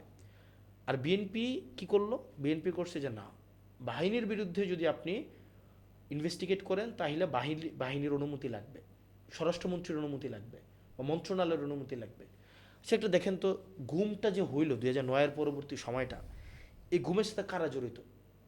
গুমের সাথে জড়িত সরকার সংশ্লিষ্ট বিভাগগুলো, গুমের সাথে জড়িত বিডিআর, গুমের সাথে জড়িত র্যাব, গুমের সাথে জড়িত হচ্ছে পুলিশ, গুমের সাথে জড়িত হচ্ছে আপনার ডিজিএফআই, গুমের সাথে জড়িত হচ্ছে আপনার এই যে ডিসিপ্লিনারি ফোর্সগুলো, সেগুলো জড়িত। আপনি আমার বলেন তো, যারা জড়িত আপনি যদি তাদের কাছে অনুমতি নেন যে ভাই আমি আপনার বিরুদ্ধে একটা তদন্ত করব, আপনি আমাকে দয়া করে যদি অনুমতি দানে বাধিত করতেন, তারা কি কখনো আপনাকে অনুমতি দিবে? মানে এটা তো মানে এটা মানে এত অবাস্তব বিষয়, এটাকে বিএনপি সাবস্ক্রাইব করছে। এবং মানবাধিকার কমিশনের এই যে ফাংশনালিটিসটা নষ্ট করে দিছে, এটাকে 2009-এ আবার নিয়ে গেছে। 2009-এ যেভাবে ছিল ঠিক সেভাবে নিয়ে গেছে। অর্থাৎ আপনি কোনো পুলিশের বিরুদ্ধে কোনো যদি এখন কোনো তদন্ত করতে চান তাহলে আগে স্বরাষ্ট্রমন্ত্রীর অনুমতি লাগবে। অর্থাৎ এই মানবাধিকার কমিশনটাকে একটা স্বরাষ্ট্র মন্ত্রণালয়ের আরেকটা দপ্তর হিসেবে বিবেচনা করছে। আমরা চাইছিলাম মানবাধিকার কমিশনটা যেন ইন্ডিপেন্ডেন্টলি ফাংশন করতে পারে, তাদের আলাদা বাজেট থাকবে, তারা তারা তারা আলাদা হবে, তারা অ্যাকাউন্টেবল হবে আরেকটা কমিশনের কাছে। কিন্তু এটাকে আবার সরকারের হচ্ছে একটা দপ্তরে পরিণত করা হইলো।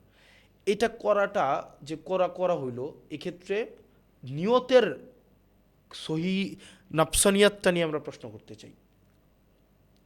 যদি সৎ নিয়ত থাকতো, গুম আবার রিস্টোর যদি না করতে চাইতো, তাহলে তারা কিন্তু অ্যাজ ইট ইজ রেখে দিত এখন আপনি প্রশ্ন করতে পারেন, হয়তো তারা গুম করতে আবার চায়, হয়তো তারা গুম করতে না চাইলেও একটা বার্তা দিতে চায় যে যদি এদিক সেদিক করো তাইলে কিন্তু তোমার যে তুমি যেই রেমিডিটা পাবা যে ডিপার্টমেন্টের কাছে, সেই ডিপার্টমেন্ট এখন আর নাই। তুমি আর গুমের যে সংজ্ঞা এখন আর এক্সিস্ট করে না, এই রেমিডি নাই তোমার কাছে এখন আর, তাহলে তুমি যাবা কোথায়? সাইলেন্ট থাকো, চুপ করো। চুপ করানোর একটা বিষয় হইতে পারে, আবারও হইতে পারে যে হ্যাঁ আবার গুমের কালচারকে আবার রিইন্ট্রোডিউস করা হইতে পারে। এবং আমাকে যেটা অবাক করেছে, পার্লামেন্টের মধ্যে গুম সার্ভাইভাল অনেকে আছে। আরমান ভাই আছে, হুম্মাম কাদের ভাই আছে। বিশেষ করে হুম্মাম ভাইয়ের কাছে আমার এক্সপেকটেশন অনেক বেশি ছিল। ওয়াইফ আছেন, ইলিয়াস আলীর ওয়াইফ আছে। তো হুম্মাম ভাইয়ের কাছে আমার এক্সপেকটেশন অনেক বেশি ছিল, যে এক্সপেক্ট করছিলাম উনি ভোকাল হবেন, বাট উনিও সাইলেন্ট ছিলেন, যেটা খুবই মানে আমার সাথে ওনার প্রত্যেক দিনই কথা হয়, প্রত্যেক দিন দেখা হয়, প্রত্যেক দিনই হয়, কিন্তু আমার কাছে মনে হচ্ছে এটা পাবলিকলি, আমি পার্সোনালি বলছি ওনাকে, কিন্তু ওনার এই মিউট থাকাটা আমাকে অনেক বেশি আশাহত করেছে। এবং গুম সার্ভাইভাল, সবচেয়ে বেশি গুমের শিকার যারা হয়েছে ওই দলটার হচ্ছে এখন গুম কালচারকে এন্ডোর্স না করে আবার ওই কালচারকে আবার ফিরিয়ে আনতে চায় কিনা, এই প্রশ্নটা কিন্তু আবার আসছে। তো এই প্রশ্নটা করার উপলক্ষটা তৈরি করে দিয়েছে, যেটার মধ্য দিয়ে আমি আসলে আবার শঙ্কা দেখি যে এই কালচারটা আবার হয়তো আসতে পারে। এই যে আপনাদের দলের অ্যাক্টিভিস্টরা বা অনেকেই, আমার দলের তো অ্যাক্টিভিস্ট নয়, অ্যাক্টিভিস্টদের তো দল হয় না। আচ্ছা ধরলাম যে আপনাদের দলের সমর্থকরা, তারা যে বলছেন যে সালাউদ্দিন সাহেব এখন ডিফ্যাক্টো প্রধানমন্ত্রী, এখন ব্যাপারটা হচ্ছে ডিফ্যাক্টো প্রধানমন্ত্রী হওয়াটা কি খারাপ? মানে প্রধানমন্ত্রীর যেন প্রচণ্ড ক্ষমতা না থাকে, এটা তো আমরা চেয়েছিলাম জুলাইতে, তো হইলো না। কেউ একজন ডিফ্যাক্টো প্রধানমন্ত্রী হলো, কেউ একজন ডিফ্যাক্টো স্বরাষ্ট্রমন্ত্রী হলো, দরকার হলে সমস্যা কোথায় এখানে? কোনো সমস্যা নেই, হবে প্রধানমন্ত্রী, সমস্যা নেই। তো আমি তো মনে করি সালাউদ্দিন সাহেব হচ্ছে প্রাইম মিনিস্টার্স ইন ওয়েটিং। উনি তো এই সংকটকালীন সময়ে দেশকে উনি এক ধরনের সংকটের হাত থেকে উত্তরণ করেছে। ওনার জ্ঞান, ওনার যেই সাধনা, উনাকে ফাদার্স অফ অ্যামেন্ডমেন্ট বলা যায়। উনি হচ্ছে একটা সেভিয়ার হিসেবে আসছে জাতির জন্য। জাতি তো দিগ্ভ্রান্ত ছিল এক রকমের, জাতি পথ খুঁজে পাচ্ছিল না। সংস্কার, সংবিধান, এই চোরাগলিতে জাতি হচ্ছে নিমজ্জিত হচ্ছিল। তো তখন জাতির একজন ত্রাণকর্তা দরকার ছিল। তো সালাউদ্দিন সাহেব জাতির ত্রাণকর্তা হিসেবে আবির্ভূত হয়েছে। বাঙালি জাতিকে হচ্ছে জিয়াউর রহমান, শেখ মুজিবুর রহমান যেভাবে বাঙালি জাতিকে রক্ষা করেছে, বাঙালি জাতিকে আবার এই 24-এর পরবর্তীতে এরকম একজন সেভিয়ারের দরকার ছিল, মেসায়ার দরকার ছিল। তো উনি সেভাবে আবির্ভূত হয়েছে। তো এই হিসেবে উনি যদি ডিফেক্টিভ প্রধানমন্ত্রী হয়, তাতে তো কোনো ক্ষতি নাই, আমি তো কোনো ক্ষতি দেখি না। প্রধানমন্ত্রী কি শুধু তারেক রহমান হবে, ব্যাপারটা তেমন না। প্রধানমন্ত্রী যে শুধুমাত্র শেখ ফ্যামিলি থেকে হবে, ব্যাপারটা এমন না। এবং Salahuddin is the most deserving one, এবং উনি প্রধানমন্ত্রী অবশ্যই হওয়া উচিত। উনার যেই স্কিল, উনি প্রশাসন চালানোর উনার যে ক্যাপাবিলিটি, উনার ব্যবসায়িকদের সাথে যে ধরনের সম্পর্ক, বিভিন্ন বড় বড় গ্রুপ উনার প্রতি আস্থা রাখে, অ্যাসালাম উনার প্রতি আস্থা রেখেছে। উনার প্রতি এই যে ব্যবসায়ীদের সাথে আস্থা রাখা, প্রশাসনের আস্থা রাখা, তারপরে হচ্ছে বিভিন্ন ডিসিপ্লিনারি ফোর্স ওনার প্রতি যে আস্থা রাখে, প্রধানমন্ত্রী নিজে ওনার প্রতি আস্থা রাখে। তো একটা প্রধানমন্ত্রী হওয়ার জন্য যে যোগ্যতা লাগে, এর থেকে বেশি আর কি? Salahuddin is the most deserving one, উনি হওয়া উচিত। ওকে, ইনফ্যাক্ট এবারও হইলো যে খুব বেশি অবাক হইতাম বিষয়টা এমন না। উনাকে আমরা তো, আমি তো মনে করি যে Salahuddin sometime very soon he is likely to take over. দেখা যাক। কেউ সালাউদ্দিনের পাশে না থাকলে আমি থাকবো। ওকে, দেখা যাক আপনার ইচ্ছা বা মনের আশা পূরণ হয় একজন কিনা। মানুষ এই ক্রান্তিকালীন সময়ে বাংলাদেশে পথ দেখাইয়া নিয়ে যাচ্ছে সংসদকে, সরকারি দলকে, বিরোধী দলকে, ব্যবসায়ীদেরকে, ব্যুরোক্রেসিকে, জুডিশিয়ারিকে। আপনি একটা ব্যক্তি একা হাতে স্বরাষ্ট্র, উনি মব নিয়ন্ত্রণ করতে হয়, উনি কত কিছু একটা মানুষকে করতে হচ্ছে এখন। তো উনি যদি বিসিবিকে উনি এখন দেখতে হচ্ছে, ক্রীড়া, সংস্কৃতি, ব্যবসা, তারপর হচ্ছে ডিপ্লোমেসি, একটা মানুষ এত কিছু দেখতেছে, আপনি তাকে তার প্রধানমন্ত্রী হওয়া নিয়ে তো আমি কোনো সমস্যা দেখি না। সমস্যা কি? উনি তো ডিজার্ভ করে। না, আবার বেশি ক্ষমতা হয়ে গেলে তো মনে হয় সমস্যা, তারা তো এই যে ডিসেন্ট্রালাইজেশনটা হইলো না। বেশি ক্ষমতা কি? একটা মানুষ যদি পারে, সমস্যা কি? উনি উনি উনি এই জিনিসটা পারছেন, তো উনি পারলে তো সমস্যা নাই। ওকে, দেখা যাক আপনার আশা পূরণ হয় কিনা শেষ পর্যন্ত। এখন একটু আপনাদের পলিটিক্সের দিকে আসি। যদি আপনাকে আমি জিজ্ঞাসা করি এক বাক্যে আপনার পলিটিক্যাল আইডিওলজিটা বলেন, কি বলবেন? না, আমাদের বা আপনার? আমার বা আমাদের আমাদের ব্যক্তি আকারে তো রাজনীতি হয় না। রাজনীতিটাকেই অনেকগুলো ব্যক্তি রাজনীতির দর্শনকে এটাকে একটা গুচ্ছের মধ্যে নিয়ে আসলে এটা দল হয়। সেটা হচ্ছে নাগরিক অধিকার প্রতিষ্ঠা করা। প্রত্যেকটা এই যে আমাদের মানুষকে, জনগণকে যে ধরনের পাবলিক হিসাবে অলওয়েজ হচ্ছে মাইনাস করে দেওয়া হয়েছে, আমরা নাগরিক ধারণাটাকে প্রতিষ্ঠিত করতে চাই। একটা নাগরিকের, রাষ্ট্রের সাথে নাগরিকের যে কমিটমেন্ট, যে সম্পর্ক, দায়বদ্ধতার যে সম্পর্ক, জবাবদিহিতার যে সম্পর্ক, অধিকারের যে সম্পর্ক, সেটাকে আমরা নিশ্চিত করতে চাই। আপনাদের পলিটিক্সকে বলা হয় যে অনেক ক্যাওটিক, অনেক বিশৃঙ্খল। তো আপনাদের আসলে মেইন টার্গেটটা কি, ভাঙা নাকি গড়া? ভাঙার মধ্য দিয়ে গড়া। আপনি একটা গ্লাসে যদি এটা পানি আগে থেকেই থাকে, এই গ্লাসে যদি আবার পানি আপনি রাখতে চান, আগের পানিটা ফেলে দিয়ে আপনাকে নতুন করে পানি রাখতে হবে। সিম্পল। এটা ভাঙার মধ্য দিয়ে করতে হবে। রাষ্ট্রের প্রত্যেকটা হচ্ছে স্তরে স্তরে যেই ঘুণে ধরা, সেটাকে ভেঙে ভেঙে ভেঙে ভেঙে তারপরে সেটাকে নতুন করে করতে হবে। এমন যদি হয় যে ভাঙতে ভাঙতে আপনাদের দম শেষ হয়ে গেলো, হায়াত শেষ হয়ে গেলো, এরপর? কেউ না কেউ অবশ্যই আসবে। কেউ না কেউ অবশ্যই আসবে। এটা তো যেমন আমরা যে আসবো এটাকে কেউ তো ভাবে নাই, আবার আমরাও যে সবসময় থাকবো বিষয়টা এমনও না। কেউ না কেউ রাষ্ট্রের প্রয়োজনে, এটাকে সময়ের সন্তান বলে, সময়ের সব সময় কেউ না কেউ সন্তান হিসেবে আবির্ভূত হবে। এখন সময়ের সন্তান হিসেবে আমরা সহ অনেকেই আসছে। আবার সময়ের সন্তান যে শুধু আমরাই, ব্যাপারটা এমন না। রাষ্ট্রের অনেক জায়গায় অনেকে আছে, অনেক আনসাং, আননোটিসড অনেক হচ্ছে সময়ের সন্তান আছে। তারাও রাষ্ট্রের জন্য হয়তো কাজ করে যাচ্ছে, হয়তো আপনি চিনেন না, আমি চিনি না, তারা তাদের জায়গা থেকে কাজ করে যাচ্ছে। প্রত্যেক সময় সময়ের সন্তান হচ্ছে পৃথিবীতে আসে এবং তারা তাদের কাজটা করে যাবে। কেউ কোনো কিছু অপেক্ষায় থাকবে না। আমরা যদি ভেঙে দিয়ে যাই, সেটাকে আবার তৈরি করার জন্য কেউ না কেউ অবশ্যই আসবে। এই যে আপনারা সময়ের সন্তান হিসেবে আসলেন, একটা দায়িত্ব কাঁধে তুলে নিলেন, একটা গণ অভ্যুত্থান হলো আপনাদের ফেস হিসেবে রেখে। তো এখন যদি চোখ বন্ধ করেন একবার, জুলাইয়ের সেই দিনগুলোতে ফেরত যান এবং সেই মানুষগুলোর আশা, আকাঙ্ক্ষা, প্রত্যাশা সব কিছু দেখেন, কি মনে হয় নিজেদের প্রতি আপনারা কতটা স্যাটিসফাইড যে সেই আশা আসলে পূরণ করতে পেরেছেন? আমরা সে আশা কতটা পূরণ করতে পেরেছি, সেটা থেকে গুরুত্বপূর্ণ সে আশাটা এখনো পর্যন্ত আমরা জিয়ে রেখেছি। মানুষ স্টিল হোপফুল যে এই আশাটা পূরণ হবে, এবং এই আশাটা বারবার কিন্তু আমরা হচ্ছে রিআইটিরেট করছি। এটা বারবার হচ্ছে আমরা জনপরিসরে আনছি যে এটা হওয়ার কথা ছিল, এটা হতে হবে, এটা হওয়া উচিত, এটাই হইতে হবে। তো এই বারবার কিন্তু এই বিষয়গুলো নিয়ে আসার মধ্য দিয়ে আশাগুলো রিভাইভ হচ্ছে। এটাই হচ্ছে দিন শেষে প্রাপ্তি। বিভিন্ন সংস্কার কমিশন তো হয়েছিল অন্তর্বর্তী সরকারের আমলে, অনেক কিছু, অনেক অধ্যাদেশ, অনেক কিছুতে বাতিল হলো। পুলিশ সংস্কার কমিশন নিয়ে অনেক জিনিসপত্র আমরা দেখছি। তো এই যে আবার ব্যাক টু স্কোয়ার ওয়ান আপনারা যেটাকে বলছেন, এই জিনিসটা আসলে অ্যাভয়েড করার উপায় কি, বা কী হচ্ছে আসলে? এখানেও বিএনপি এটা জুচ্চুরি করছে, একদম প্রতারণা করেছে। সবগুলো অর্ডিন্যান্স কিন্তু হচ্ছে 3 ক্যাটাগরির অর্ডিন্যান্স করছে। 98টা হচ্ছে মিউচুয়ালি একটা এগ্রিমেন্ট আসছে, এগুলো পাস করবে। 16টা এগ্রিমেন্ট হচ্ছে, অর্ডিন্যান্স হচ্ছে, এগুলো সংশোধিত আকারে পাস করবে, বাকিগুলো ল্যাপস করবে, এরকম বলেছে। এবং এগুলো আলোচনা হবে।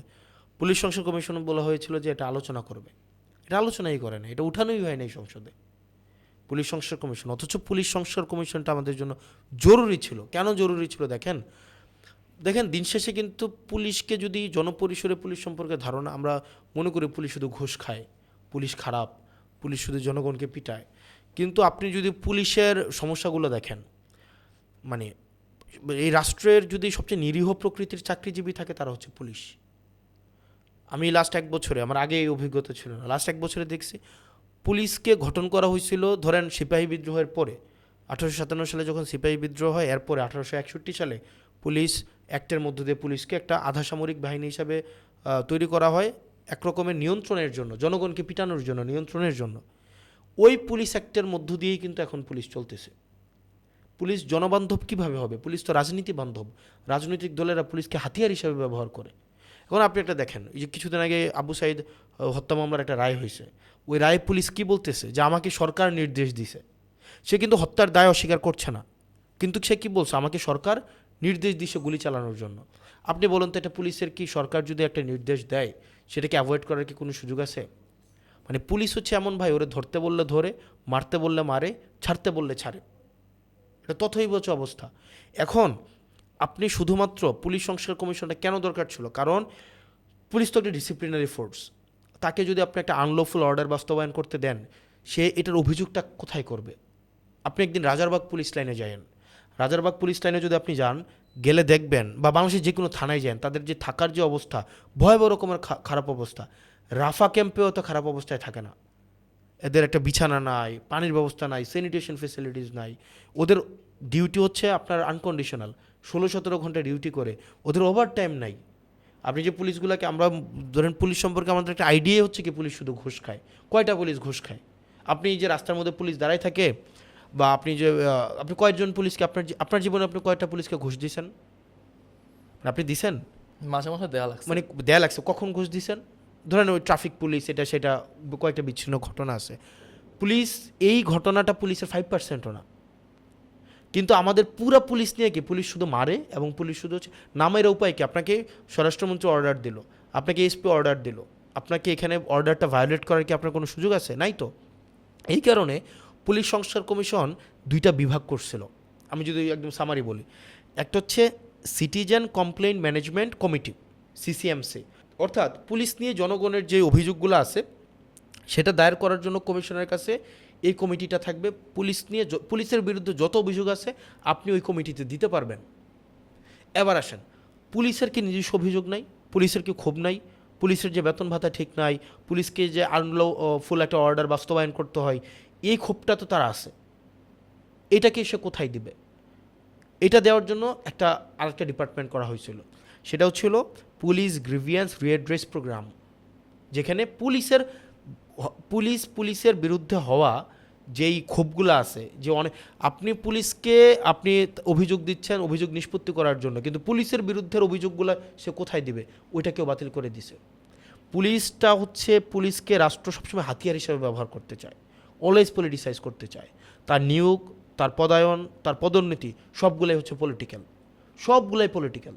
এবং তাকে পদে পদে তাকে হচ্ছে, আপনি তাকে পুলিশের যে ইনস্ট্রুমেন্ট, যে পরিমাণ সংকট, আমি একটা থানা চালাইতে হচ্ছে এখন, মানে থানা চালানো বলতে বোঝাচ্ছে যে থানার সাথে আমাকে এখন সমন্বয় করতে হচ্ছে। আমি দেখি তার গাড়ি নাই, তার হচ্ছে নির্দিষ্ট পরিমাণ তার ওভারটাইম নাই, জনবল নাই, তাকে আমরা ঢাল তলোয়ার ছাড়া হচ্ছে, যারা অপরাধ করে তারা 300 সিসির গাড়ি নিয়ে ঘুরে, আর ওনারা হচ্ছে লেগুনা নিয়ে ঘুরতে হয়। এখন পুলিশকে আপনি বেতন দিচ্ছেন না, টাকা দিচ্ছেন না, তাকে আপনি বাধ্য করছেন। একটা পুলিশকে যখন একটা এসপি অর্ডার দেয়, সেটাকে ভায়োলেট করার কোনো পুলিশের কোনো সুযোগ থাকে না। এখন এই পুলিশকে আমি হাতিয়ার বানাইলাম, তাকে আমি রাষ্ট্র যদি সবচেয়ে বেশি ভিলেন বানাই থাকে, সেটা হচ্ছে পুলিশকে বানাইছে। এটাকে সমাধান করা দরকার ছিল, কিন্তু আনফর্চুনেটলি এই সরকার এই পদক্ষেপটা নেয় না। এটা উপলক্ষ আসছিল যে পুলিশকে জনবান্ধব করা, পুলিশ সংস্কার কমিশনটা শুধুমাত্র পুলিশের স্বাধীনতা না, বরং পুলিশের সুরক্ষার জন্য এটা দরকার ছিল। আমাদের পুলিশকে যদি জনবান্ধব করতে চাই, তাইলে পুলিশকে এভাবে রাজনৈতিক হাতিয়ার হিসাবে ব্যবহার করা যাবে না। কিন্তু সরকার সবসময় যেটা করে, সেটা হচ্ছে সেই সরকারে থাকলে কখনো সে বিরোধী দলে যে যাবে সেটা কখনো চিন্তা করে না। সে মনে করে সে আজীবন সে সরকারে থাকবে। ভাগ্যের কি নির্মম পরিহাস, এখন যে অর্ডিন্যান্সগুলো আছে, এই অর্ডিন্যান্সগুলো কিন্তু এখন হচ্ছে কি আওয়ামী লীগ চাইছে। বিএনপি যখন বিরোধী দলে ছিল, তখন আবার বিএনপিও চাইছে কি এই অর্ডিন্যান্সগুলো হোক। তো পুলিশ সংস্কার কমিশনটা খুবই জরুরি ছিল, পুলিশের সুরক্ষার জন্য জরুরি ছিল, এবং পুলিশকে যেভাবে আমরা ভিলেন বানাইছি, এটা খুবই আনফর্চুনেট। পুলিশের আসলে পুলিশকে যুগোপযোগী যদি আমরা করতে চাই, পুলিশের যদি অধিকার আমরা প্রতিষ্ঠিত করতে চাই, পুলিশকে যদি আমরা লফুল অর্ডারগুলোকে আমরা যথাযথভাবে বাস্তবায়ন করাইতে চাই, এই পুলিশ সংস্কার কমিশনটা খুবই জরুরি ছিল, খুবই জরুরি ছিল, খুবই জরুরি ছিল। আনফর্চুনেটলি বিএনপি এটা থেকে পিছু হটেছে। সংসদে ফেরত যাই। সংসদে যদি জিজ্ঞাসা করি কাকে সবচেয়ে বেশি মিস করেন, কি হবে? সংসদে তো হাদি ভাই থাকা উচিত ছিল, এবং আমি ফিল করি সে পার্লামেন্টে থাকলে অনেক কিছুই, ওই যে যেমন স্পিকার ওই দিন বললো না যে এটা শাহবাগ স্কোয়ার না, এটা হচ্ছে পার্লামেন্ট, এগুলো রেওয়াজ, উনি এই রেওয়াজের তোয়াক্কা করতেন না। উনি ইনস্ট্যান্ট সেখানে এগুলো অ্যাড্রেস করতেন। এবং এই অনেক ধরনের একটা মাফিয়াতন্ত্র আছে, রেওয়াজের মাফিয়াতন্ত্র, রেওয়াজগিরি অনেকে ওখানে করে, ওই রেওয়াজগিরি সব ছুটাই দিত উনি। আপনি তো এই মুহূর্তে বলা চলে যে বাংলাদেশের সবচেয়ে জনপ্রিয় পলিটিশিয়ানদের একজন, তো ফিউচারে কখনো এনসিপি প্রেসিডেন্ট বা দেশের প্রধানমন্ত্রী হওয়ার চিন্তাভাবনা আছে?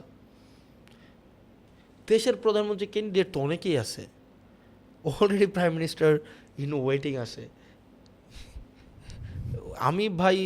আমার মূল লক্ষ্যটা হচ্ছে একটা কস্ট ইফেক্টিভ পলিটিক্স কালচার তৈরি করা। মানে কোনো পদ ভিত্তিক আমার স্বপ্ন নাই, এই পদ ওই পদ। আমার মূল জার্নিটা হচ্ছে যেই রাজনীতি করতে আসুক এটা কস্ট ইফেক্টিভ একটা পলিটিক্যাল কালচার সে পাবে। রাজনীতি এই যে অবৈধ পেশিশক্তি এবং অর্থশক্তির বাইরে আমি রাজনীতিকে নিয়ে যেতে চাই, এবং রাজনীতিটা জনগণের উপরে নির্ভর করে রাজনীতি হবে।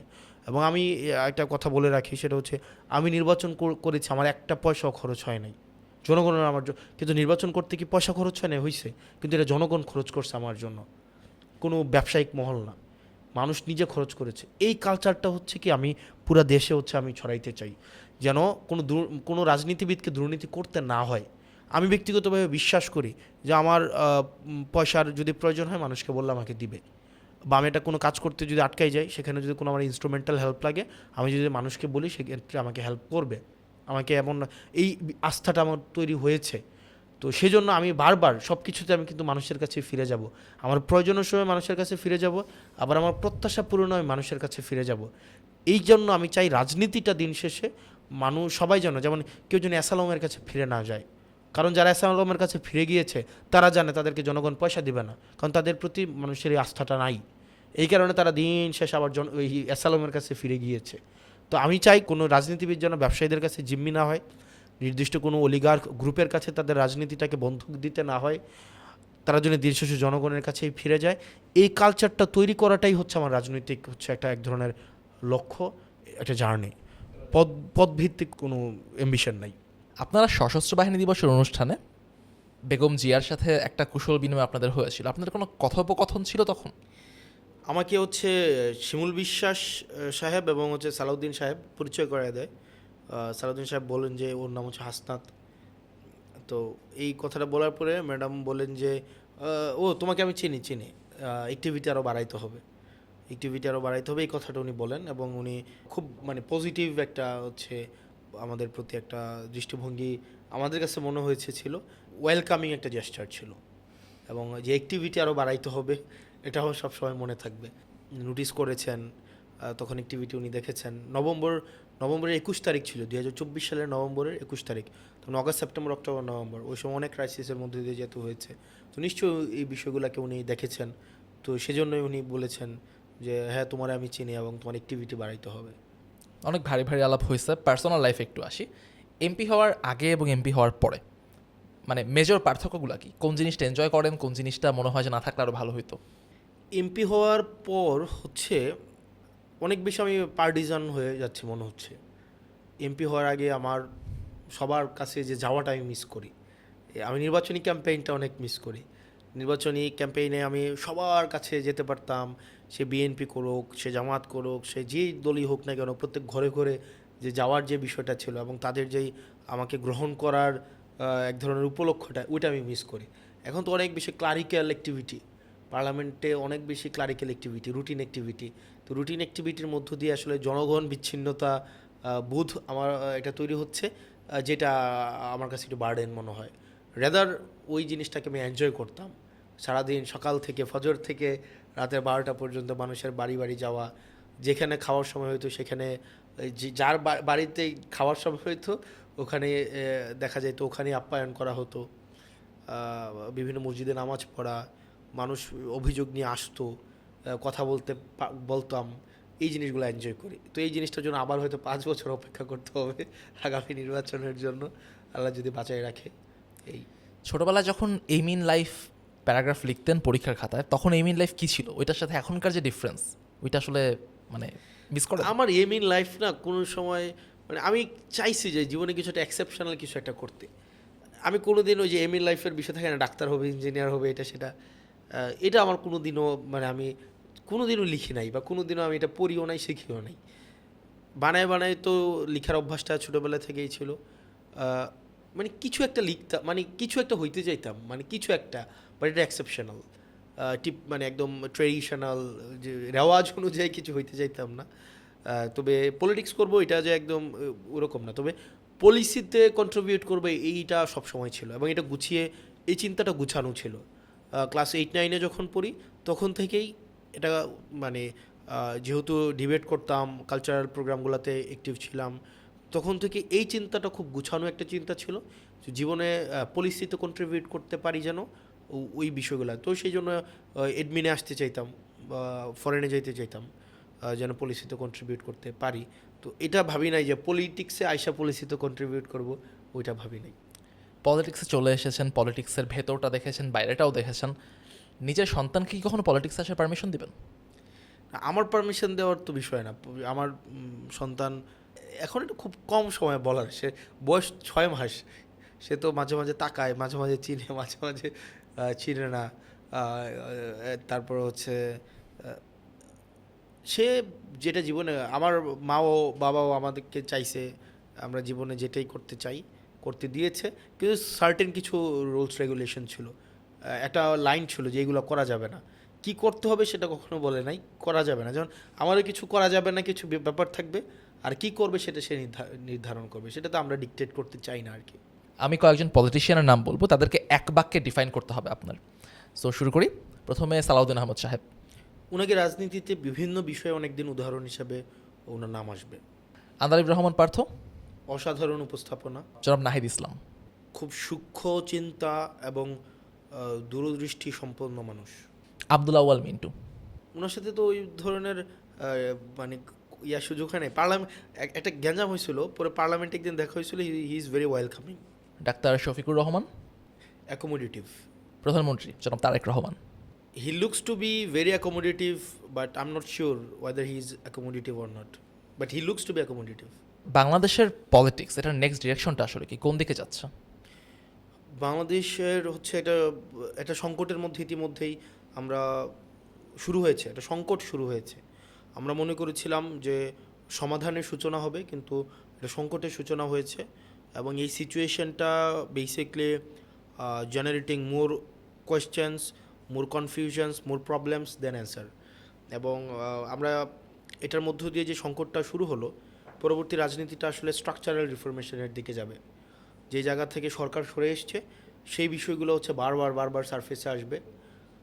আমরা যে স্ট্রাকচারাল রাষ্ট্রের কাঠামোগত যে পরিবর্তনগুলো চেয়েছিলাম, বিশেষ করে 3M পরিবর্তন, মিলিটারি, তারপর হচ্ছে আপনার মিডিয়া, তারপর হচ্ছে আপনার যেটা মাসেল মানি যে ফ্লোটা, এই জায়গার গুণগত যে কাঠামোগত যে পরিবর্তনটা, এই পরিবর্তনের লক্ষ্যেই পরবর্তী রাজনীতিটা পরিচালিত হবে।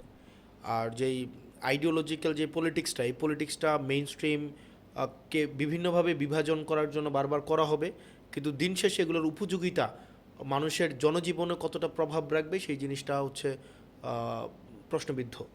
তবে পরবর্তী রাজনীতি এই স্ট্রাকচারাল রিফরমেশনকে নিয়ে পরবর্তী রাজনীতিটা হচ্ছে এগিয়ে যাবে। আমরা একদম শেষ দিকে চলে আসছি। যদি জানতে চাই যে জুলাইতে যারা শহীদ হয়েছেন প্রায় 1,500 থেকে 2,000 জন বীর যোদ্ধা, যদি তাদের সাথে আপনার সামহাও কমিউনিকেশন স্থাপন হতো, যদি তারা বর্তমান বাংলাদেশ দেখতে পেত, আপনি তাদেরকে আসলে কি বলতেন? আমরা আসলে ওনাদের সামনে যে এখন দাঁড়াতে পারবো কি না সেটা তো আমাদের ওই ফেসটা নাই।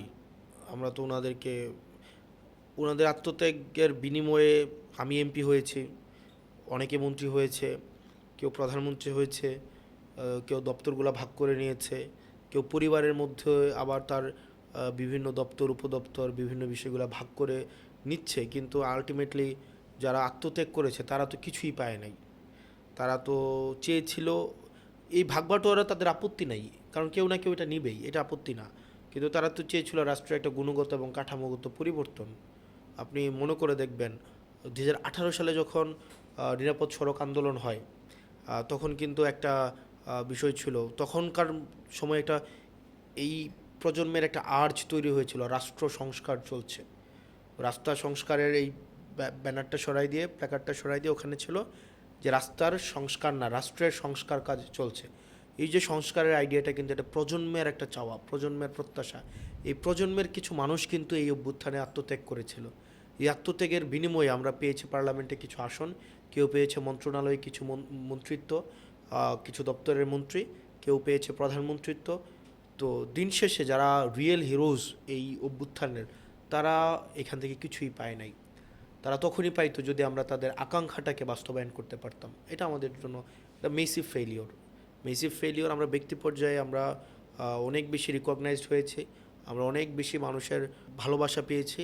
দেখলাম কেউ মাস্টার মাইন্ড হয়েছে, কেউ হচ্ছে এক দফার ঘোষক, কেউ হচ্ছে ক্যাপ্টেন, পার্লামেন্টে ওই দিন দেখলাম, কেউ হচ্ছে অভ্যুত্থানের হচ্ছে ব্রেইন হিসেবে স্বীকৃতি পেয়েছে। মানে বিভিন্ন জন, প্রত্যেকেই লিভিং, কিন্তু যারা চলে গিয়েছে তাদেরকে আমরা কিছু দিতে পারি নাই, আর যারা কখনোই সামনে আসে নাই তাদেরকে আমরা কিছু দিতে পারি নাই।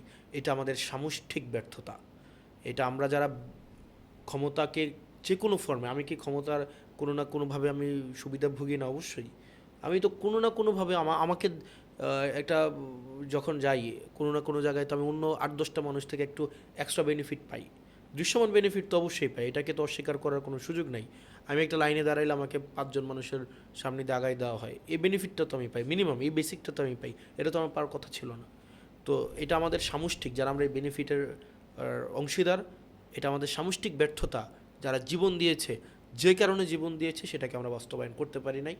এবং তাদের যে অভিশাপ, এই অভিশাপ এটা আমাদের, যারা এই সামষ্টিক ব্যর্থ করার জন্য যারা প্রচেষ্টা চালিয়েছে, যারা আত্মত্যাগ দিয়েছে, তাদের অভিশাপে তারা ধ্বংস হবে, এবং খুব শীঘ্রই তারা ধ্বংস হবে। এটার যদি আমি দায়ী থাকি, আমিও ধ্বংস হব, যারাই দায়ী থাকবে তারাই ধ্বংস হবে, এবং খুব শীঘ্রই ধ্বংস হবে। ডিসকাশনের শেষ পার্টটা আসলে একটু মন খারাপ করার মতোই, বাট লেটস জাস্ট হোপ যে আশা নিয়ে তারা আত্মত্যাগ করেছিলেন সেই আশা পূরণ হোক। জনাব হাসান আবদুল্লাহ, আমাদের আজকের পডকাস্ট আমরা এখানেই শেষ করব। আপনাকে আবারও অসংখ্য ধন্যবাদ আপনার সময় থেকে আমাদেরকে দেওয়ার জন্য, আজকের ডিসকাশনে অংশ নেওয়ার জন্য। আপনাদেরকেও ধন্যবাদ, এবং ডেল্টা লেন্স প্রজন্মের ভাষাকে ধারণ করুক, সময়ের চাকে ধারণ করুক, এবং সবাইকে নিয়ে এগিয়ে যাক।